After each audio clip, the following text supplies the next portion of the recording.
3 more minutes, and we'll start sharply at like 8:05.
Okay, just give it like another minute and start.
All right, I think we can start right now. Okay, so for those that just joined us, good evening. So thank you for finding the time and joining us tonight for this Savour's 5th webinar, which is a discussion on let's talk social commerce. So today we'll be giving a deep dive insight on social commerce through the lens of merchants who have done group buy and live stream as well. So as well as group buy leaders, while exploring the current trends and opportunities in the social commerce sector in Singapore. We will also be hearing from the panel on their experiences, and they'll also be giving us insights on doing social commerce in Singapore. So a little self-introduction. My name is Jeff, and I will be the moderator and host for today's session. So before we start, please allow me to do a self-introduction. So I handle business development and operations at Savour. So I'm in charge of organizing events such as webinar, live stream. And I hope you have a great evening so far, because it's about to get even more exciting as we will be having an interesting discussion with our panelists soon. So let me start by officially introducing everyone to Savour. So Savour is actually a tech startup started in 2019 that reduces food wastage and tackles food insecurity while empowering organizations and individuals with savings through digitalization via our one-stop B2B and B2C e-commerce marketplace web app platform. We connect B2B customers like nonprofits, companies, and school clubs, as well as the general public who are interested to procure for their operations, programs, and events for merchants, from merchants who offer like expiring, blemished, and even like surplus food. So all these food are actually perfectly edible, and as well as like regular food, corporate gifts, office supply materials, and rental services. Customers can also like place corporate orders listed at bulk, charity, and corporate discounts. And they also can apply for like in-kind sponsorships in Singapore through our platform.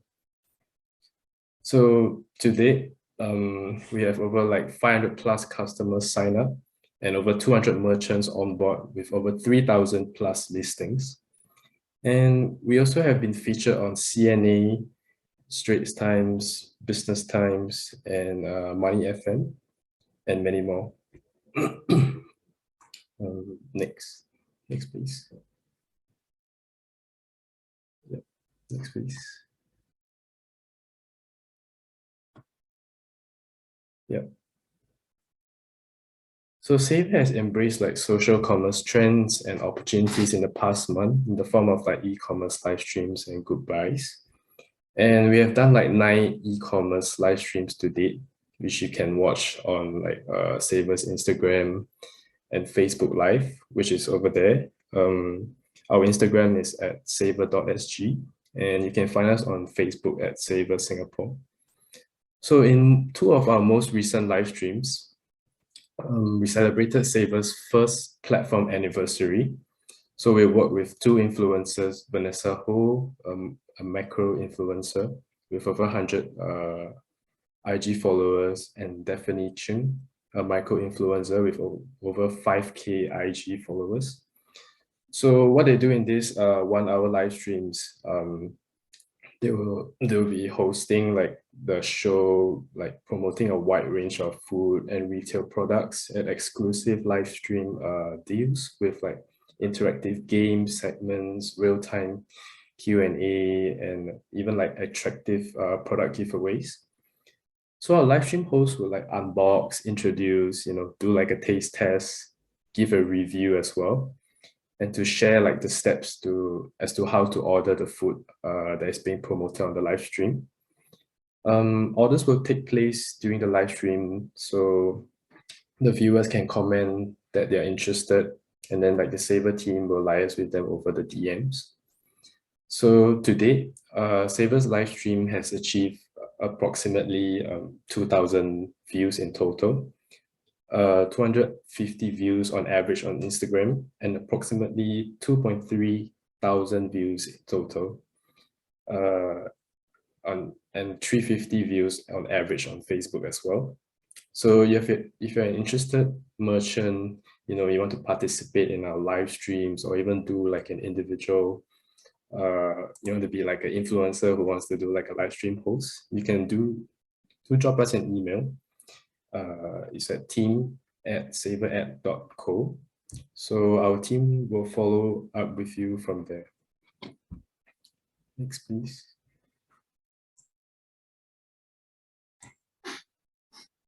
Okay, so Savour has also done like good buys to date. So we have close to around like 30 active good buy leaders, thousands of items transacted, and hundreds of customers who ordered. So the kind of food offered so far are mainly like short shelf life snacks, such as like seaweed, instant hot pot noodles, like chips at discounts of between like 30 to 90% off.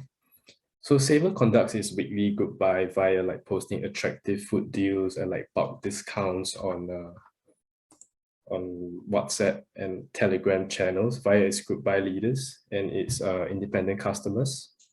So Savour also works with like third-party logistic providers to facilitate like group buy orders to be delivered from merchants to the group buy leaders and then like independent customers as well.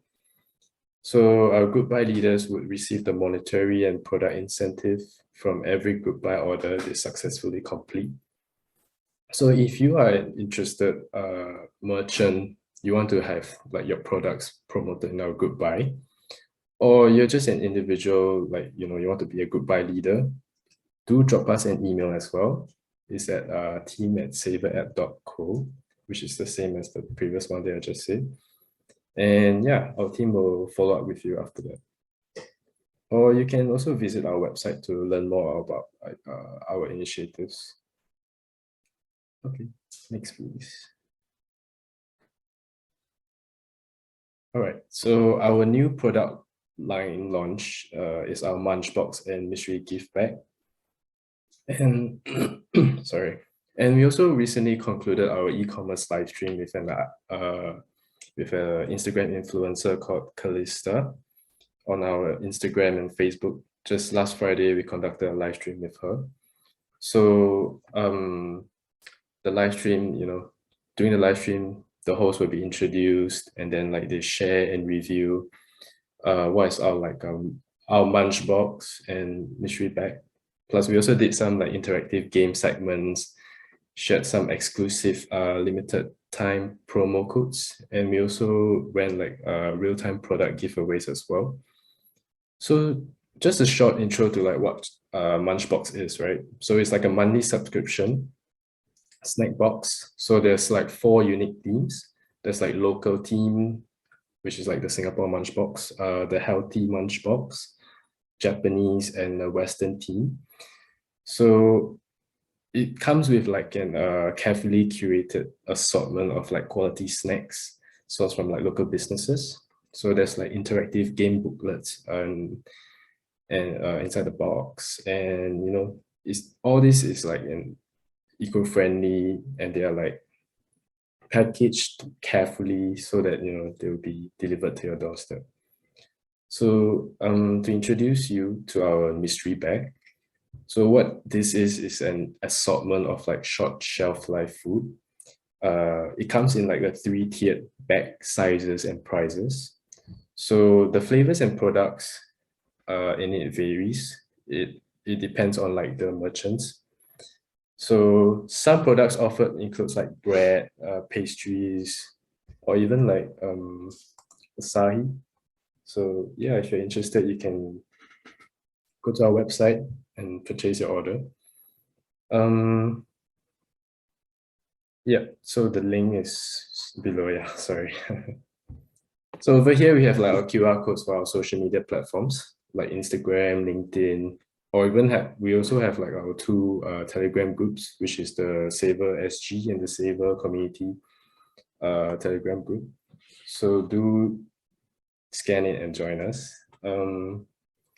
If you don't prefer like QR codes, you can just reach us on our platform and just follow us there directly.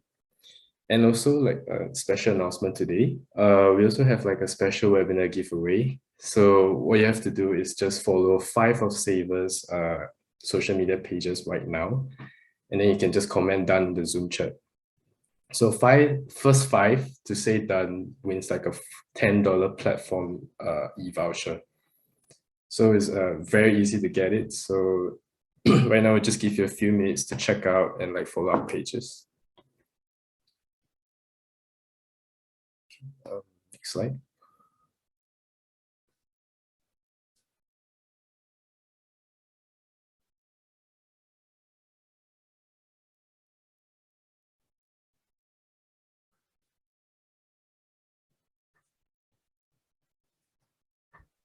Oh yeah, give me one moment. I think there was a hang. All right. Okay.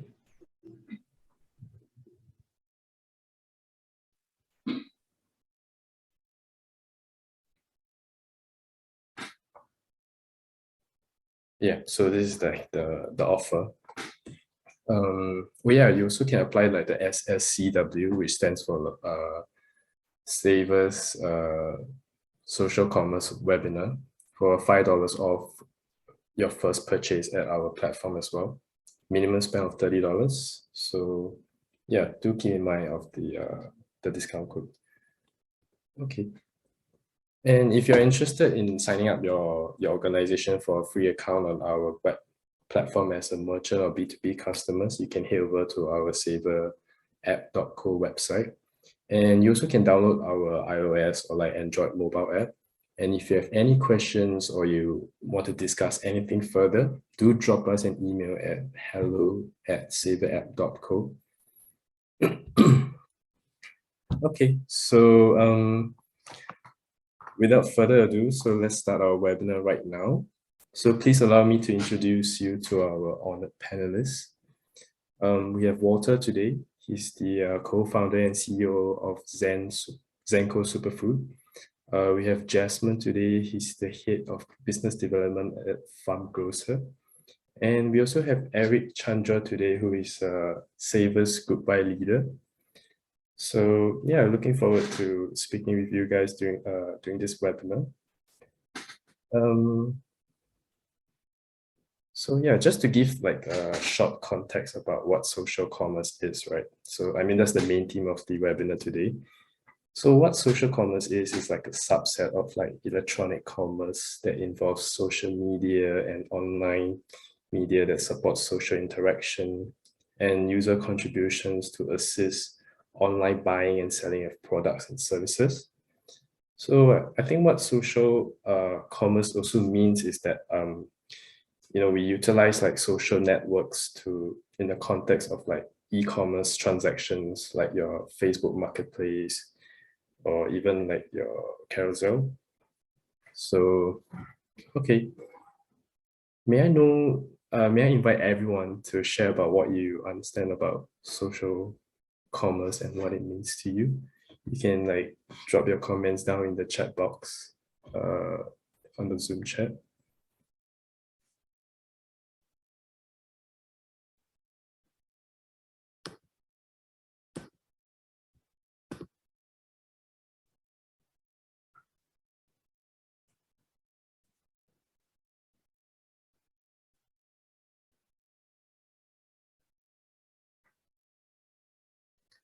Okay, while we wait for your answers, perhaps we can start off with our first question of the night.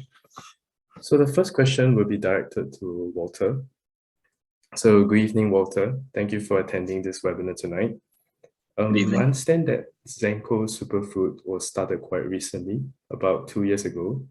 Can you tell us more about your business and share your experience as to how you've incorporated social commerce into it, and like such as like goodbye and live streaming?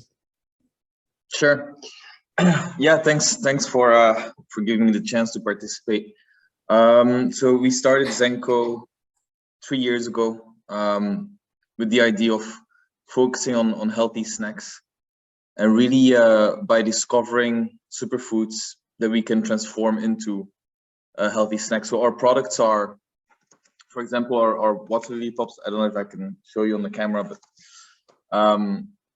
we have water lily pops, we have ancient grain clusters. We're working on constantly trying to innovate and find new healthy products. And launch in Singapore. Our headquarters is here, but we're launching across Australia and Europe starting next year. We do everything from seed to snack, so we control the entire supply chain. We work with our own farmers in India, close to the Himalayan foothills, and then we have our own processing units as well. And so when we started and launched our products right before COVID, our main strategy was really to do events, to introduce the product, because our products are so unique. You really need a lot of education. You need to explain it to people. They don't know what it tastes like. So if it would just be standing in the shelf in the supermarket, it's very hard to get people to convert and try it for the first time. And so at the beginning, events are fantastic for that, because we could choose specific food expos or farmers markets, and we could actually explain the product to people. We could let them try it. And then COVID happened. And then, yeah, we had to really reinvent our way of doing marketing, right? And basically our way of selling. And so social commerce was one of the ways that we've been exploring, because we need people to, like explain the product, give a proper introduction, and that's very hard to do if you just have the product on the shelf. So we need like interactions with the customer or with interested people, and we need to be able to show what the product is like, what it tastes like. We need to describe it for people to then buy it for the first time, right? And so I think group buy for us has never really been like an option yet, but I'm very interested to try that. But live, like, you know, the live streaming, the live selling is something we've been trying from the start, and we've been learning a lot. It's not been an easy journey as a small brand, right? I think that's a big part of it. We started with doing live events and trying to sell at live events on over stream, and it really depended on the platform, how strong the platform was, how big they were, how big their community was, also how many vendors there were. If there's 100 vendors and you're one of 100, and there's no ranking system to see which one is more popular, you might end up with 5 viewers for 2 hours, and it's hard to keep the conversation going. But also we had to learn to, yeah, it's a completely new skill, right? To do this, like it's smart that what you guys did, like with Savour, is you hire influencers or like real, you know, people who are trained at, or good at doing this. We, you know, our marketing team was the first time like trying this, but you know, with Zenko as a startup, we learn everything by doing, and we learn from scratch anyway. So I mean, it's 2 years in now, and I think we're still not where we want to be in terms of, you know, of live selling. And I think the biggest lessons for me was really, I mean, there's clearly a lot of potential. I think you need very trained people that understand what, you know, what makes like good MCs that can explain the product, that can get people engaged, people like a person like you, Jeff. But also I think what's important is you need a strong platform, a strong platform that hosts, that can bring in the community, that then is interested to check out the, you know, the different vendors, and that are interested to be engaged. And I think that's difficult to find. We're doing now Shopee Live selling, and sometimes that works, like if it's at the right time of the day, and but you see some other brands that are just killing it, like they're doing so well, and they have, you know, people are like almost reserving their spot, right? Like they already put it in their agenda a few days before, that, oh shit, these guys are going live, and we really want to get the best deals, and so there's way more marketing that needs to, way more activity and preparation that needs to come into like actually executing it like effectively and successfully than just switching on your IG live and try to sell to whoever wants to like jump on the call with you. So yeah, I think we didn't have any expectations, so I don't think we underestimated it, but I do see the big potential of it. But it really requires a lot of preparation, and I think that's why for us, when Savour said, you know, we can do the stream, can we promote your product for you, right? For us, that was very interesting because, you know, you guys clearly know better what you're doing than us, and if we can, you know, if we can be supported by a platform like yours, then that's great for the brand, right? Like, because for us, it gives us extra visibility. The product gets explained, new people become aware of it, and might convert into customers. So I think those kind of partnerships for small brands like us, like small startups, is fantastic, and I look forward to more of those collaborations in the future. Yeah, that was very interesting to know about, like, you know, how you start out from like the market, and then like you move on to like selling your goods online. I think it's quite hard to like convey the taste of your products online. So I think that's quite challenging as well. But what are your thoughts about like these kind of like changing consumer demands? Will you say that like you're ahead of it, or like What are your thoughts? I think personally, we really had to adapt. Like at the beginning, we were mainly selling offline, right? And now our business is 50-50. We sell in over 200 stores in fair price and cold storage and in all petrol stations that you can think in Singapore. Like we have a strong physical footprint, but yeah, we just saw a decline, right? Like there was no way around it. We had to adapt, and I think so. We are more of an adapter that's now trying to master.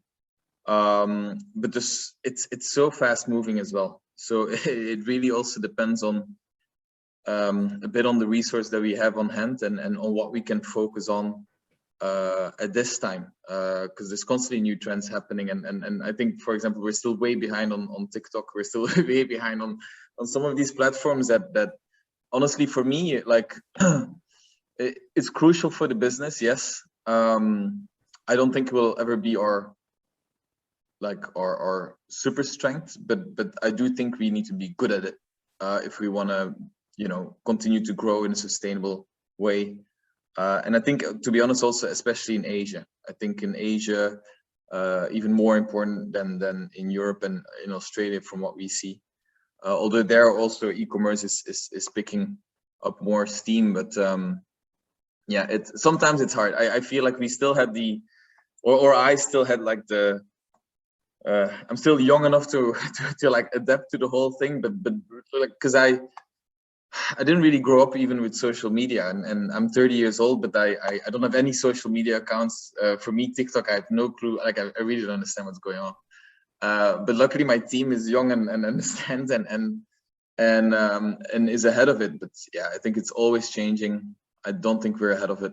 But I do always want to be understanding of what's happening. I think that's important. You need to continue to stay curious, which I think is why, for example, like these kind of presentations are very interesting for people to follow, just so that you know what's going on in the space. And some things might really work for your brand. I also think it depends on from brand to brand. Like honestly, I have this conversation a lot with my team. We are a healthy snack brand, but like before, like as a consumer myself, like how often did I buy snacks from a website directly from the brand? Like probably never, right? Like, but that's changing, right? But it's you also just need to be aware of it, that maybe for a snack brand there's only this specific type of market online in e-commerce, whereas for a phone brand it's easier, right? Like if like you buy your Xiaomi or your Samsung online, it's gonna come, it's gonna arrive, it's gonna do what it promises you to do, and there's not much of a hurdle for a customer to get over. So yeah, I mean, many thoughts about it, but to answer your question again, I hope we're following at the right pace, but I definitely don't think we're ahead, and but I do think we need to continue to try and adapt to all these ever-changing, like fast-changing technologies that could really help our brand grow stronger. Yeah, I think that's why you have Savour to help you promote your items through like goodbye and like live stream. Exactly. Thank you for sharing. That was really wonderful. Yeah, I think it's very interesting to know like how to promote like healthy products during the like especially during the COVID period, where like it's just so hard to like promote your products without like being physically there to like try it, to like tell people like about your products. Yeah, but thank you, Walter. Thanks.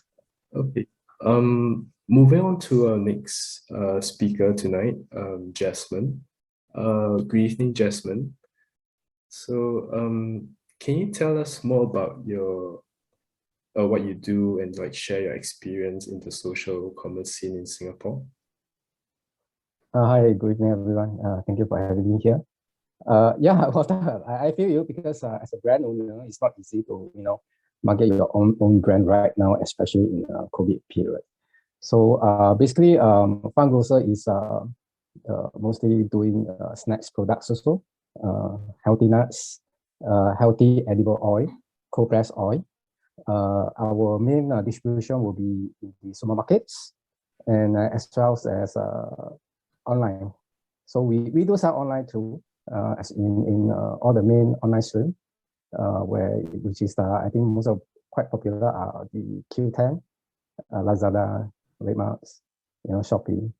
So these are the places that we are marketing our brands. So we do have we're holding our own house brand too, which is Nibbles, and before which is established in almost like 3 years already. So this is the second brand that I created as a brand owner. The first one is far back away from 2009, which is something that at that time e-commerce was not so popular yet, which is after the .com, which is a bubble, and then after that, then we started off as an e-commerce. We have our own created our own website actually to start selling macadamia nuts itself, just one product. And then after that, we took a push cart with a physical store. So this is how we started. And then we promote our brand in our own online store. And we did get a few online people, buying from our online. And then we do the delivery at that time in 2009. At that time, not many people know about online. People don't trust it, and this is where we started it. But then somehow, for some reason, I left Singapore. I went to America. And then I was surprised that in the United States at that time, online was very popular, especially the Amazon over there, because the country is too big. So they have to buy online, get delivery. So this is where I touch on with online. In the Amazon, I do some selling over there too. And they have also some website like Carousel, which they call the Craigslist. We buy cars and trade cars in Craigslist also. It's something like Carousel in Singapore. So yeah, this is where we started this. And then after that, I come back to Singapore again. And then I actually get our products in to all these online store. We usually tag on third-party website, because for ourselves, it's not easy for us to get our because we do not have so many followers for our social media. So usually we tag on third party, which is much more easier. But then again, you need to have low cost and high margin products, especially because you need to give the commission to those online third party platform. Yeah. Thank you. So after that, yeah. Great. Oh, sorry.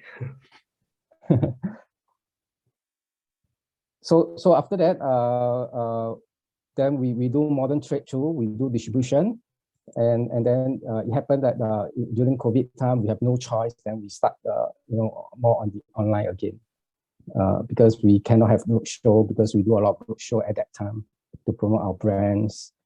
That's what Waters has mentioned. You can get a lot of locations, Singapore Expo, Suntec, to build your branding. But during this COVID time, there's no roadshow at all, because every year we have our own store at Chinatown for during Chinese New Year, so we can actually build our brand there, for 3 weeks over there. But after that, it's been 3 years that the Chinatown, the bazaar has not started. Even recently the news came out. So we have no choice, but again, we have to, tap on the platform, online platform, to do our branding again. Yeah. All right. Thank you, Jasmine.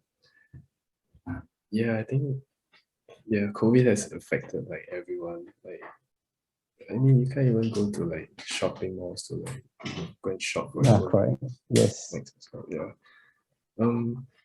But I understand that you're currently using like third-party platforms, and like you're selling like your snacks online. But in terms of like how you incorporate like emerging social commerce trends, how do you like incorporate that to your operations currently? And like what are your plans in like the near future? Okay, because right now, okay, most of the sales that we tap on is in Shopee and Redmart itself. So actually we are quite established. Our branding is quite established with these two platforms and in Q10 also. So every day we have the sales coming in, and our operation will be pack daily packing of the daily order, even until today, even today, yes.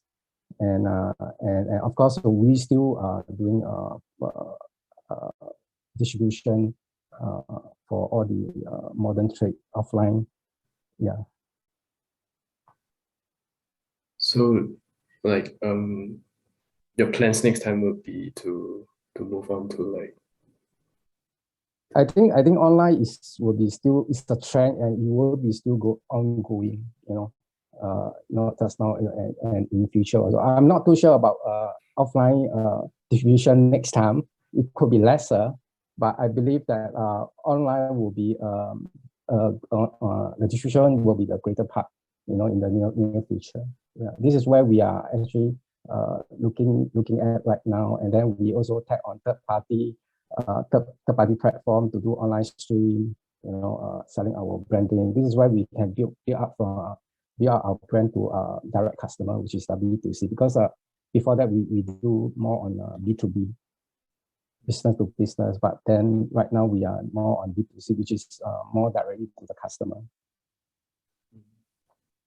Yeah, I think it's good to like digitize your whole business, because more of us are like purchasing online right now. Correct. Yes. And there's a lot and many things that you need to learn, especially when you come to e-commerce, like especially the Facebook marketing, I even learn to do our own website, how to do using WordPress. You need to have a learning passion. Start learning how the e-commerce marketing works, how's the party streaming works, and need to a lot of understanding about this. So I actually went for courses and learned about Facebook marketing. Yeah. Wow, that's very hardworking of you. But like, what are your thoughts on like the upcoming like social commerce scene in Singapore? Because I know you already have like your own plans of like online expansion through like third-party websites and all that. Yeah, so that's why we are promoting a lot in our own website, get traffic in, do by having your own website is not enough also, because you need a lot of traffic to come into your website. This is where you need to get to learn about, understand about how the traffic, like how to create the SEO and where how to get traffic in to your website. And then if not, then you have to tap on to Savour platform itself, do live streaming and promote your branding over there. Yeah.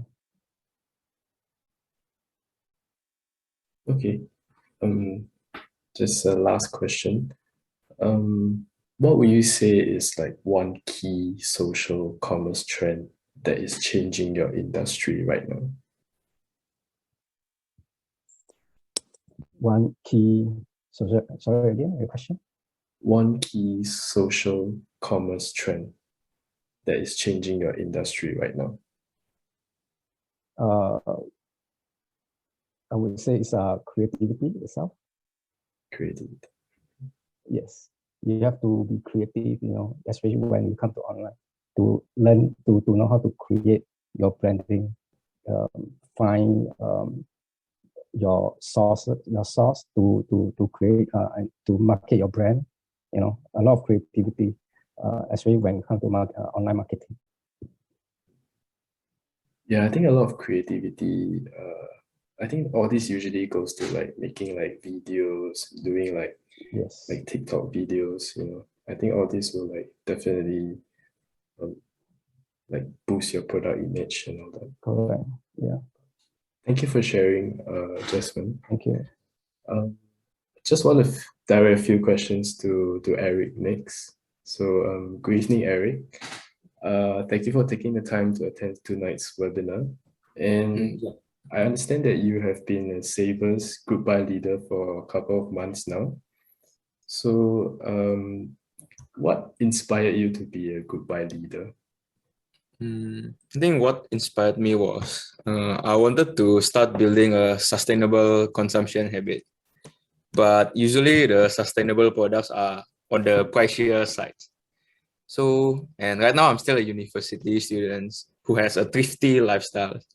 So, but after I found out about Savour, they over discounted price for expiring products, right? So it became the turning point for me to slowly start living sustainably without worrying about the price because they over the discounted items for expiring products.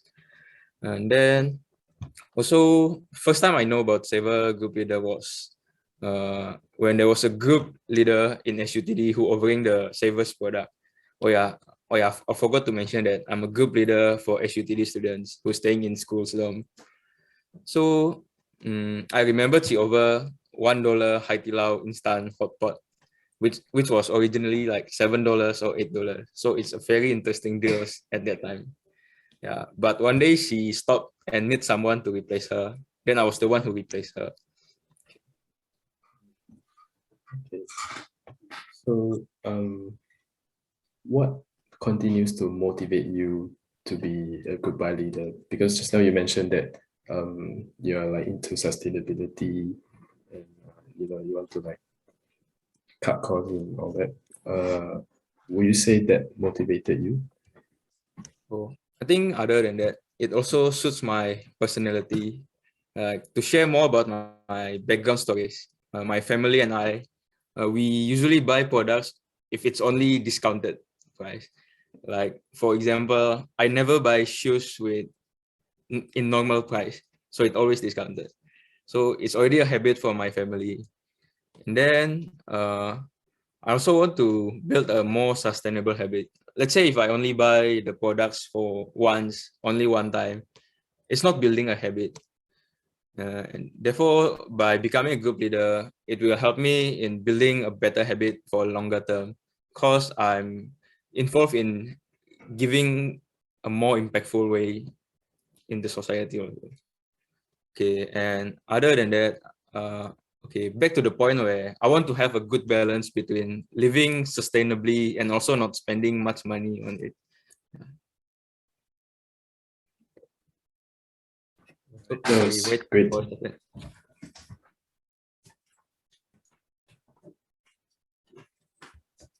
Oh, sorry, the light sensor in the room turned off. Sorry. That's fine. Yeah, I think you've covered like what motivated you. So I was very curious as to like what is being a goodbye leader like because being in like an overseas uni, there's no such thing as like goodbye leaders in like your campus, and like there's no like discounted like food and all that. There's no one that can offer you that. So what's it like to like be a goodbye leader? Like how do you go about doing it? Oh, about it. Okay. I think I'm also lucky because there's a Telegram group for SUTD students who's staying in hostel. So I don't need to find customers. Yeah, there are a lot of people there in the group. Then I think it is also because during the circuit breaker or phase 2 heightened alert, some seniors created the group to order food from outside because we cannot eat outside during that time. Okay, then it's also lucky for me. Like everyone is there. And there's also there was also it's also where the previous group leader offering the products, right? So okay, I think I'm also lucky that I was there. Okay, and then after the 4 months, I enjoy doing it. I can also meet new people by being a group leader, like talking to the customers. Yeah, because I think during when I have to pass on the products, I will stay at the same spot for 2 hours. I think some people like my friends or my friends' friends, they will talk to me, so it's enjoyable. I think there are some challenges, but it's not a big deal. I think the challenges mostly are if there are a lot of products, then when when the delivery arrives, I need help from my friends to pick up all the items and carry all the items and put it in my room. Then my room will be not enough space for other stuff. Okay, I think it's challenging, but not a big deal. Only at the start, but after that, it's all fine. Okay, and also I think for some people sometimes they forgot that they ordered, but not, but that's not a big deal. I can just remind him to take the product. I see. Sounds like a very like social kind of job where you like interact with a lot of like customers. So who are your like usual customers, and like, yeah, who usually buys from like Goodbye Leaders? May I know? Usually, I think there are quite a lot of people who I don't know. They are not my friends. So like, so what I mean is that the one who buy is not only my friends, but people who are strangers who don't know me, they will also buy the products. All the SUTD students. Yeah. So one last question. So how does being like a Goodbye Leader play a crucial role in this like social commerce sector? Social commerce sector. I think it's important because I think there are more people like me who want to buy the products, but if we order in small quantity order, it will be more expensive and it will be more inconvenient also for them to buy if they only buy in a small quantity. I think that's also the reason why many people like pull back from buying the products, because it will be more expensive and more inconvenient. And this is where the group leader like plays an essential role in making their efforts easier. And then after that, because they need to get a minimum number of items for pre-order, more people will tend to buy and they will invite more friends to buy more. Like starts from one person, it will spread to another person and it will keep going. Then it's not only selling more products, but also encourage more people to involve in the sustainable living. Yeah. That sounds very interesting. Thank you for sharing, Eric. Okay, I'll now move on to like the next segment of the webinar. So I would like to direct this like question to any speakers today. Can you describe the trends for like the next 5 years that will probably influence your industry?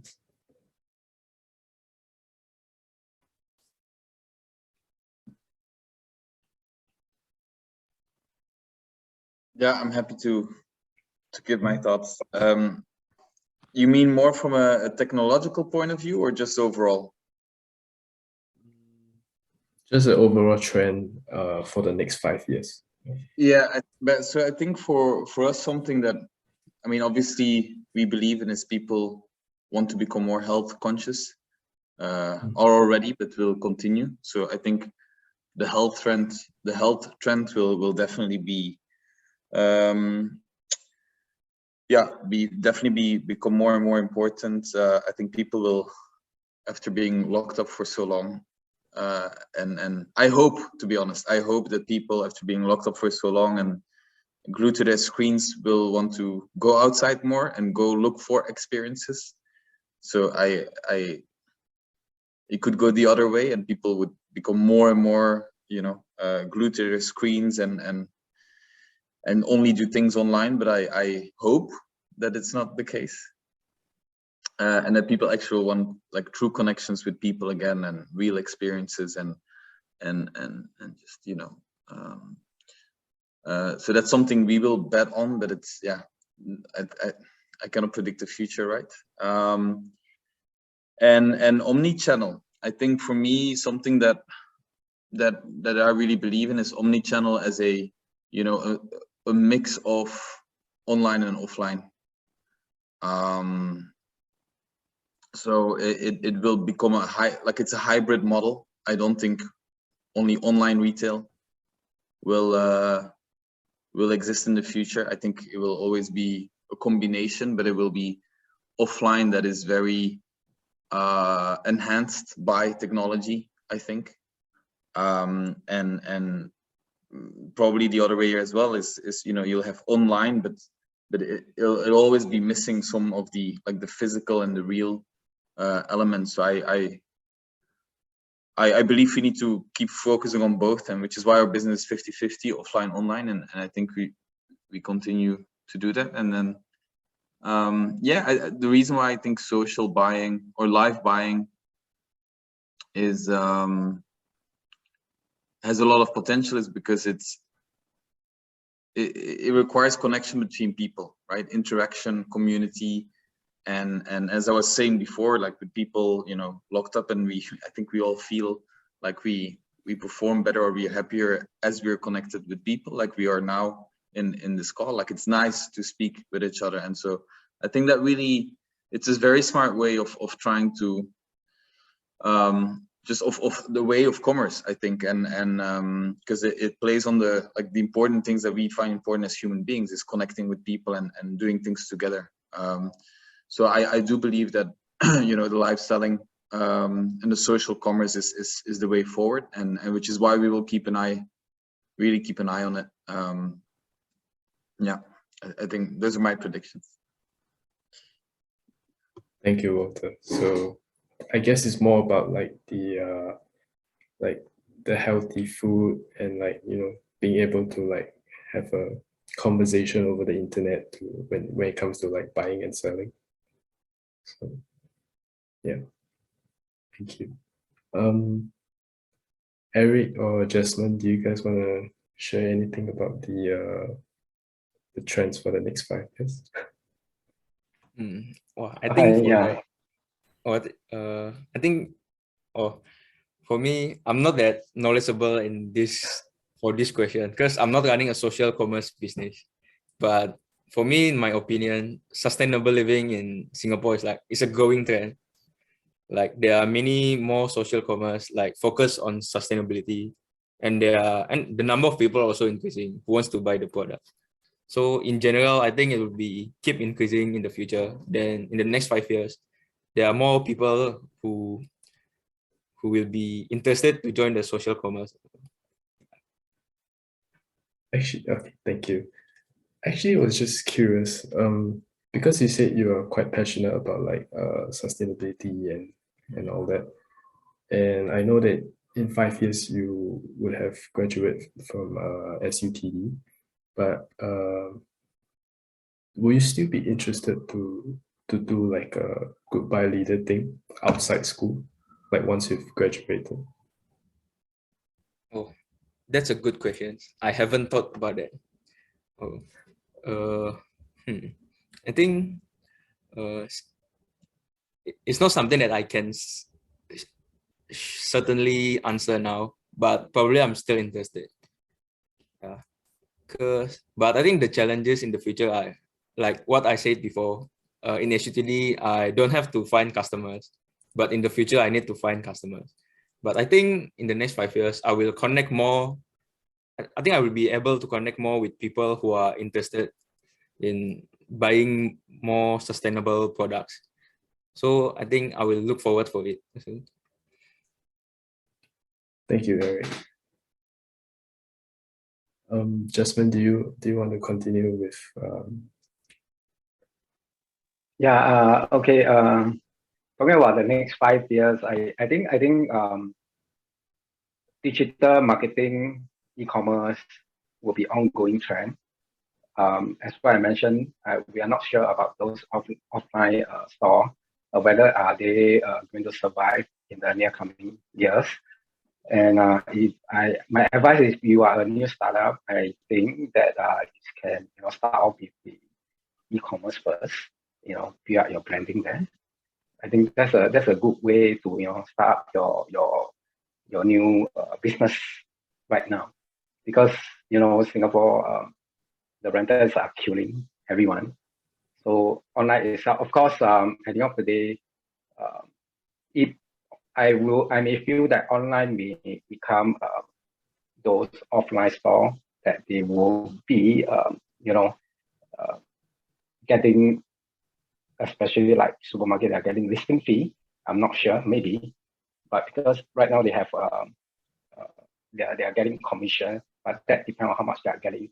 It could be from as low as 1-2% to as high as 30%. So I think first of all, if you want to create your own brand, what you need to get your product is those that is low cost with high margin. Because at the end of the day, then when you choose any of the online platform, and when you learn about their commission, from there you have you have a room for you to play with your P&L, your margin on the products. So this is something that is quite important right now.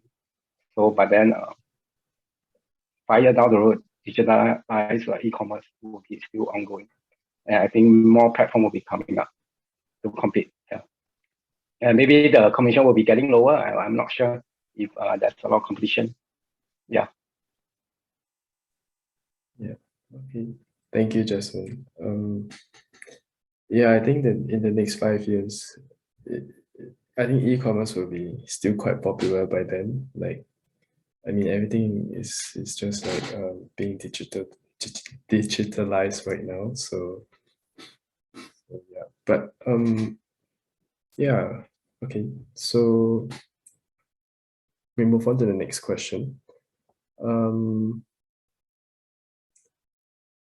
With your wealth of experience in social e-commerce scene, do you have any advice for our audience today who want to like take this opportunity, to break into the e-commerce scene by either being like a merchant participating in social e-commerce, organizing like live streams or like goodbyes, or being an individual taking on like social e-commerce roles like goodbye leader, or perhaps like a live streamer as well?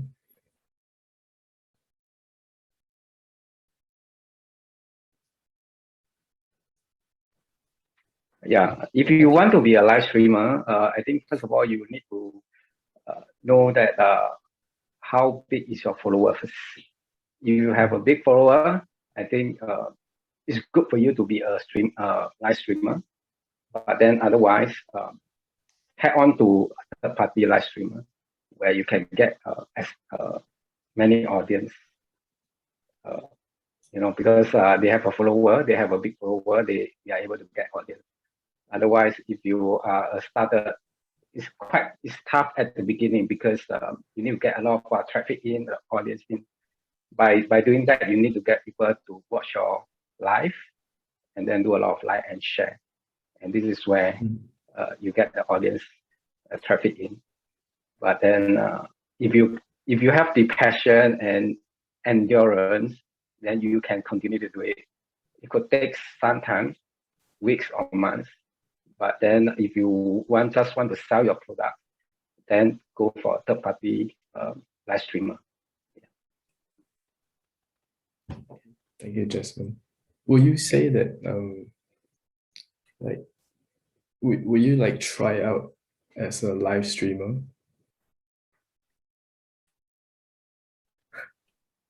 I can't do a live as a live streamer.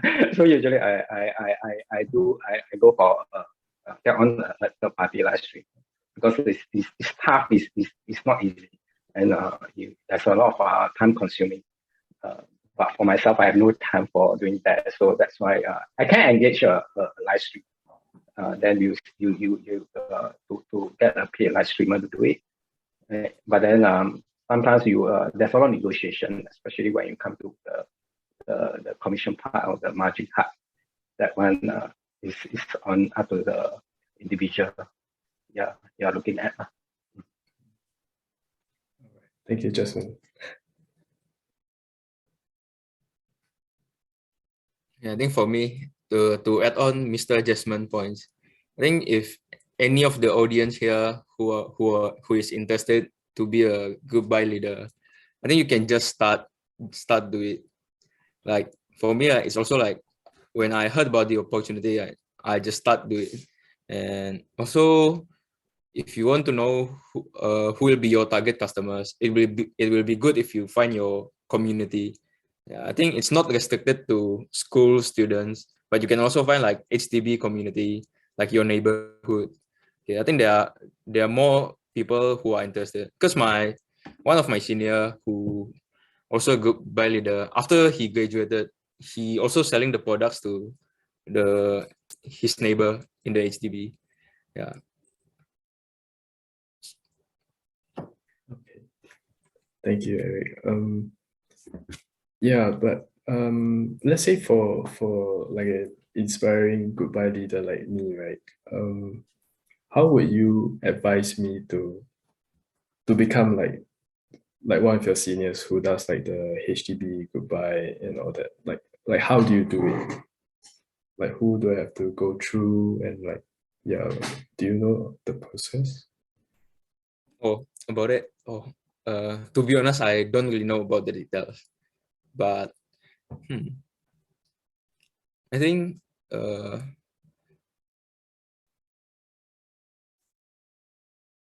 okay, I'm not really sure, but probably I think there are many. I think many people like they like to spend their time in the void deck.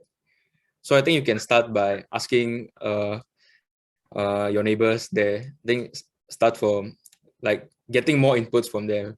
Then from there you can start. Yeah, because from one person, he or she can share to another person. Then in the end, there will be many more people who are interested. Yeah, I think can just start, just be yourself and start doing it. Yeah. All right. Thank you, Eric, for sharing.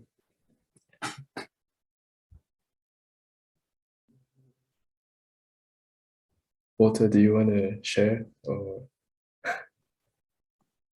Yeah, no, I think I agree with Jasmine and Eric. They personally, I would say partner with people who know what they're doing. That would be my advice, and try to learn from them. And that I think that's as a vendor, as a customer, as a consumer, I think this is all very good. Like it's great that these things are happening, because it means a lot of discounts, it means a lot of deals, it means a lot of just it's great to participate as a buyer. You don't need to be a vendor, right? I think there's a lot to gain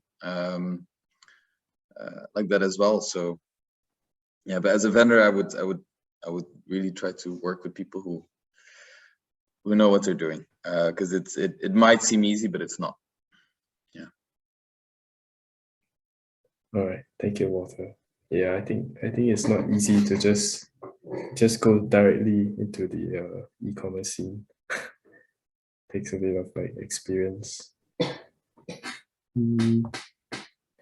All right. Thank you, Walter. So now we'll move on to like the Q&A session from the audience. So yeah, as mentioned earlier, do share your burning questions in the Zoom chat. I see a few of you do have questions, so that's great. Okay. So Jennifer is asking, she said like, hi, that's a great sharing session just now. Two things I want to ask. First, how do you manage an ongoing campaign, and how to keep your audience, bracket your customers, engaged? And second, she's asking like, how do we get our customers to buy our products and not just looking at our social media?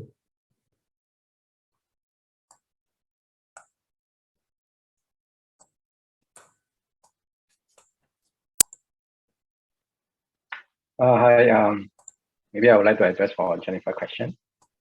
So for your first question, is the ongoing campaign.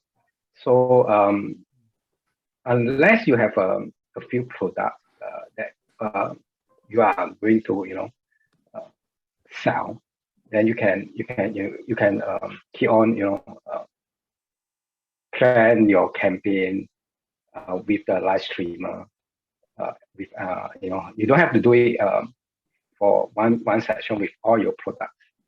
You can, give a live streamer product by product itself, so that you are able to get ongoing campaign.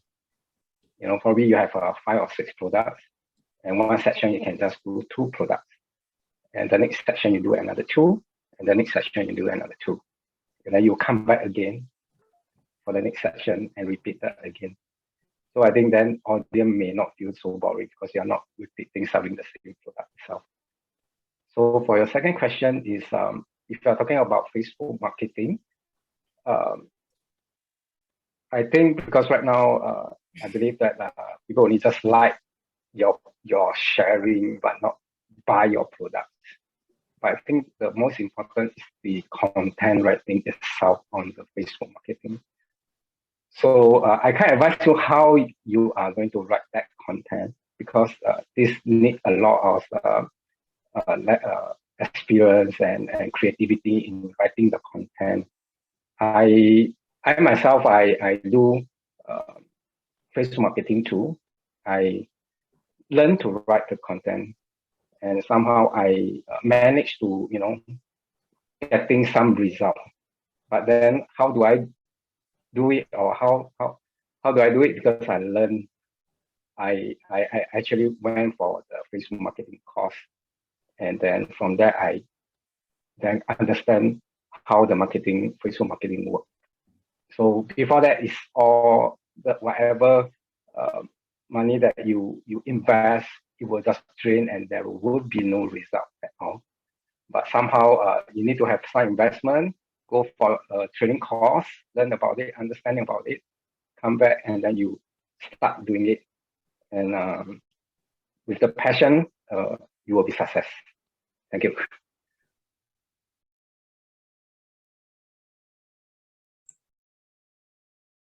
Thank you, Jasmine. Yeah, it's great to hear that you spend your time like upgrading yourself, just to grow your business in a sense. And yeah, it's great that you know how to do like the marketing tools as well, which I think is really cool. Like I'm still learning as well, so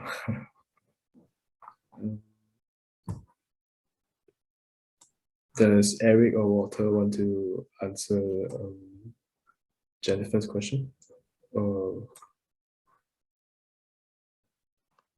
Yeah, I can try, but I'm not an expert. It's not that I'm not an expert.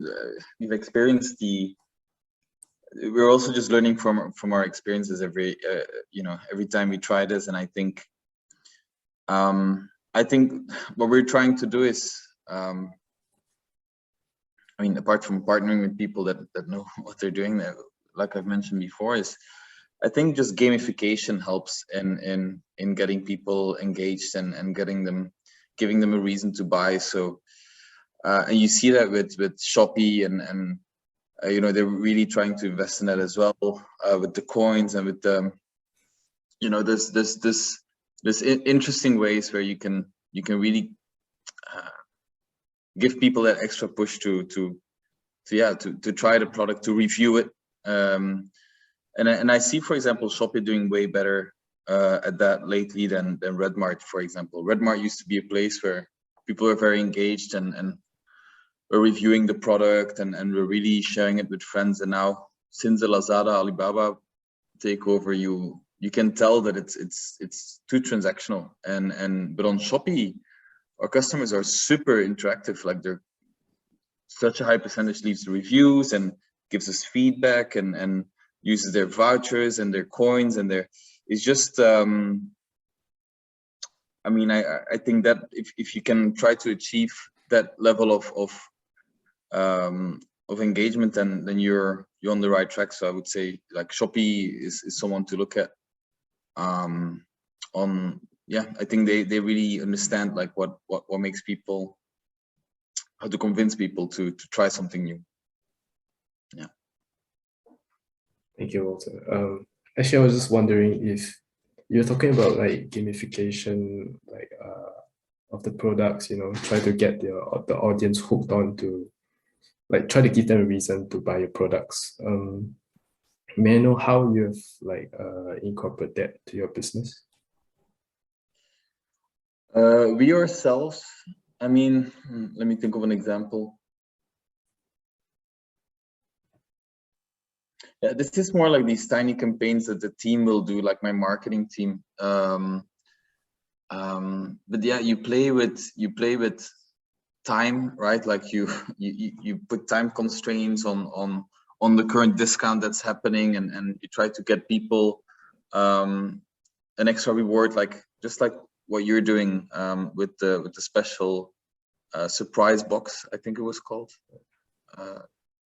Right? Is you know, people don't know what they're going to get, but it's interesting, right? Like maybe there will be something, you know, of high value in the box, and I can get it at a good price. And to me, that's gamification as well, right? You don't need to start building Shopee has this like farm game on there that can give you coins and all. Like, you don't need to go that complex. You can just keep, you know, you can play with like quite straightforward kind of incentives that will still trigger the same parts of the brain for people to feel like it's urgent, or feel like, you know, they might get something more out of it, and it's worth the chance. Yeah. All right. Thank you for sharing, Walter. We'll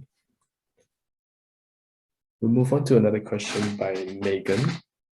So Megan said that it's really inspiring to hear from all of you. She has some questions as well. So what are some advice you would give to companies that are just starting up and moving their business online? Yeah, I guess other than like, you know, using like the third party tools, and like, you know, just finding experience guys. Are there any other ways that you can do, like some kind of advice that you can give to startups? Yeah, I think for me personally, I would like, I have a lot of friends who started startups as well, and some of them I advise on as well, and my biggest advice would be like, invest. Go, you know, don't stay small and try to, you know, do it with like $10 of ad budget. Like, I think if you want to try it, you gotta build some scale. You gotta put some like steam behind it, and you want to create some scale. So when we started, you know, we went straight after Red Mart, straight after Fair Price, because you need like, and it costs listing fees. It costs quite an investment to you know, to set yourself up with Red Mart. But it's just it takes a long time to build a business, and if you do it in your spare time as a hobby, and you're just doing some selling on the side, like I see a lot of people do this, and it's fun. But if you, and you can do that, right? Like if it's just your hobby for 2 years, but if you have the ambition to actually grow it into a business, my advice is then put your money where your mouth is, and really go invest, and really take a chance, risk it all. Not all, but risk what you can lose. But yeah, that was for us the best decision we ever made, is to really, you know, go with Red Mart, go with Fair Price, put marketing dollars behind it, because that started giving us momentum, and you need to keep building the momentum, because if you always need to start from scratch, like, I think those marketing dollars and that effort is way more than if you just if you can keep your momentum going for years and years and years, and then you can really see the business grow. So I'd say it's okay to start small, but you want to try to, you know, be ambitious and try to hit some scale early on, to really test if it works as well. It's better to know after like 2 months of like, okay, there's not so much potential in this, than to sit on it for 3 years and do like small scale, and then once you reach scale, you understand like, okay, there's no real potential in it, and then you lost 3 years of your life, you know. So I mean, not that you don't lose it in experience, but you could have done something else with that insight earlier on. But that's my personal opinion, and that would be my advice. Yeah. That's great to know. I think, yeah, when it comes to like starting business, sometimes you have to take risk, and I think you must be passionate about what you're doing. If not, it's quite boring. Another question that Megan asked, are there any successful companies that are currently inspire you, and how are you attempting to follow their footsteps? Yeah, and Walter, Jasmine, or Eric, would you like to answer this? I think every company have its unique way of doing their own marketing and also their products. There's maybe some way you can copy, but then you cannot copy completely because in online marketing you need a lot of a budget. There's a lot of back end that you actually need to do, not just checking on the party platform itself. Even you tap on the party platform like Qtime, Lazada, Shopee, there's a lot of marketing investment you need to pay also. Because not just listing your products in and you can start selling, because without any of the traffic south, you may get less transaction. So that there's a lot of way in all this online marketing, and that you need to understand the behind the platform itself. Qtime, how Qtime is, how Qtime works, how Qtime Lazada works. This into the platform is very easy. Open up an account, put all your products in, and I can tell you, you may not get any transaction, within months without any back-end support to help you getting the traffic in. So I think, as Walter say, you need some investment yourself. I spend on your budget. It's not, you can start small with a small budget, especially when you do online or you have a website. Get someone to do SEO for you if you don't know how to do it. If you know how to do it, then it would be great. Otherwise, always engage a professional to help you to do the back end job for you on the website to get the traffic in.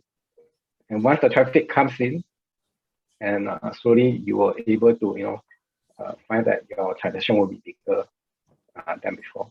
Yeah. Thank you. Yeah, thank you, Jasmine. I think that was a very great answer.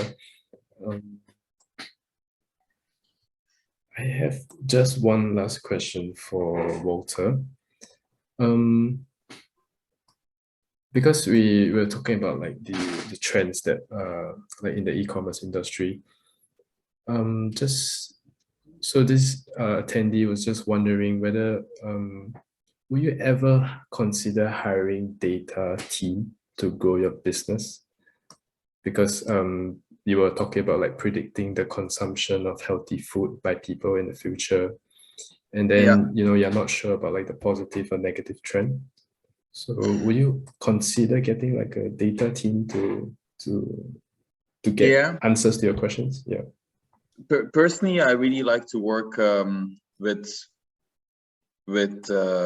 freelancers and consultants, and I think there's a lot of projects that we have running simultaneously, which is I would never have an in-house data science team, but if we think of working on a project like you just mentioned, I think that's great about the whole gig economy, and it's very easy to get an expert to work for you remotely, and focus on that for a couple of weeks, and you can get great insight. So yeah, definitely something something to look at. I also just wanted to answer the question that Megan, or just to fill on to what Jasmine said. Like, I think for me, really, the companies that inspire me and that I look up to is the companies that have been around for like 10 years, you know, because to me, it's really starting the business. You start small, like Jasmine says, like it can take months and months without an order, and it's a long process, right? It looks easy. You open the Q10 account, you put your products online, but the reality of it is that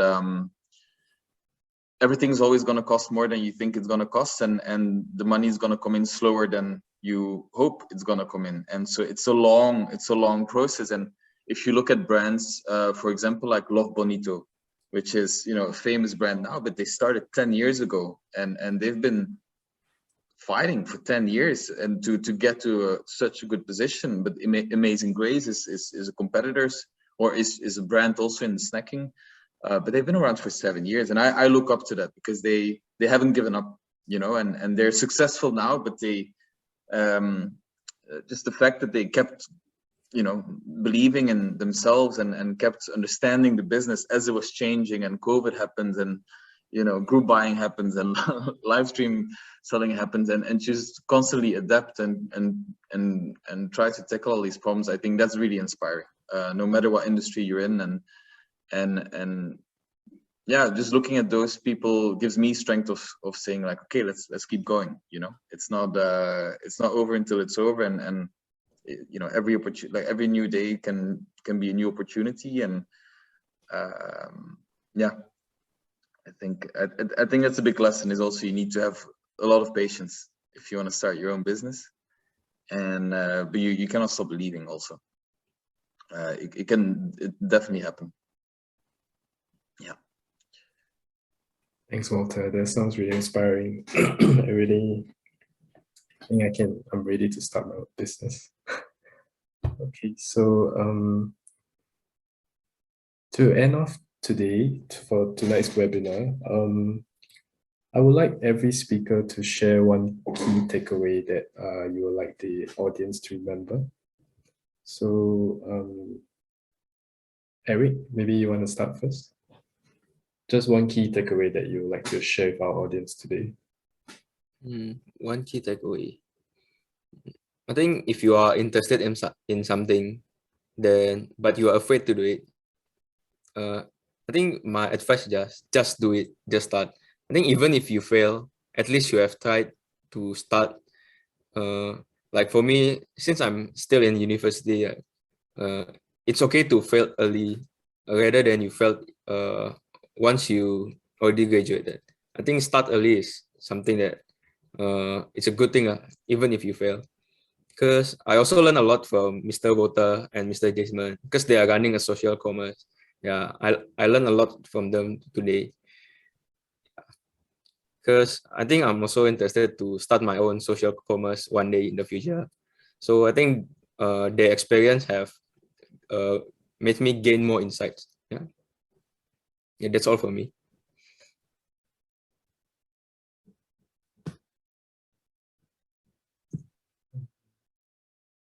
Jasmine?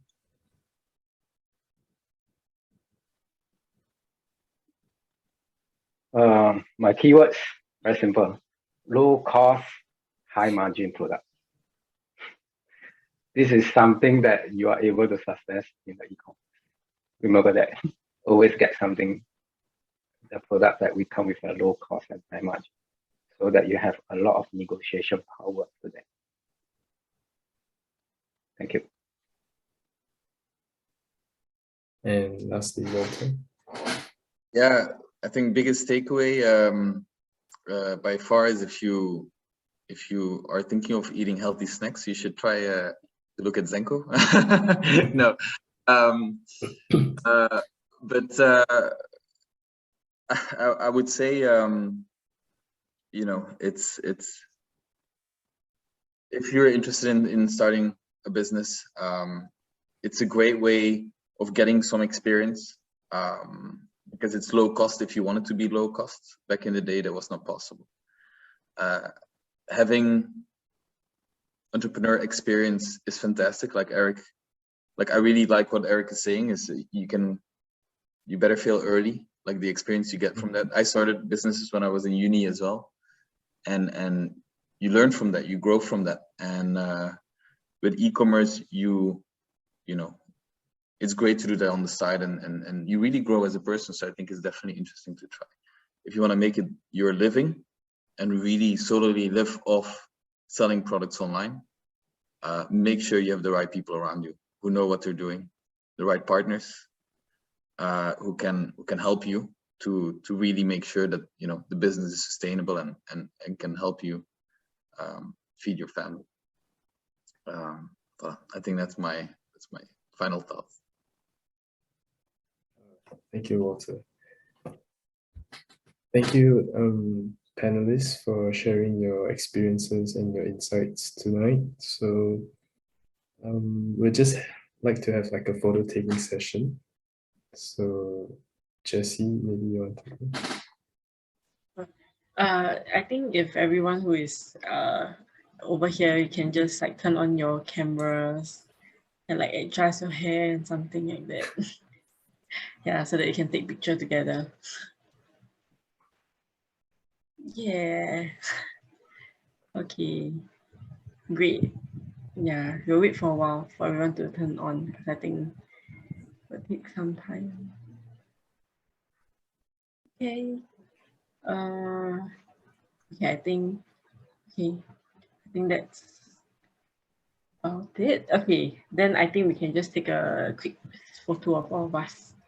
Okay, I'll take a few, so I'll just say 3, 2, 1, smile, and everyone just smile for a while. Okay. Okay, 3, 2, 1. Okay, I think it should be all right. Hold on. Yep. Okay, can. Great. Okay. Thank you, Jessie. Yep. So Jessie, you can share like the QR codes for the guest panelists LinkedIn as well. Yep. So over here we have the LinkedIn accounts for Walter, Jasmine, and Eric. You can scan them, you know, follow them if you're looking for potential collaborations, or maybe you want to like discuss further insights as well. We also have a webinar feedback survey Google form. It's in the Zoom chat. So yeah, we have come to the end of our webinar. So before you go, maybe you can just do the webinar feedback. It's in the Zoom chat. So kindly fill it up after this webinar so we can continue to improve our future webinars. So thank you everyone for joining us tonight, and we hope you have a great night ahead. Thank you. Thanks. Thank you very much.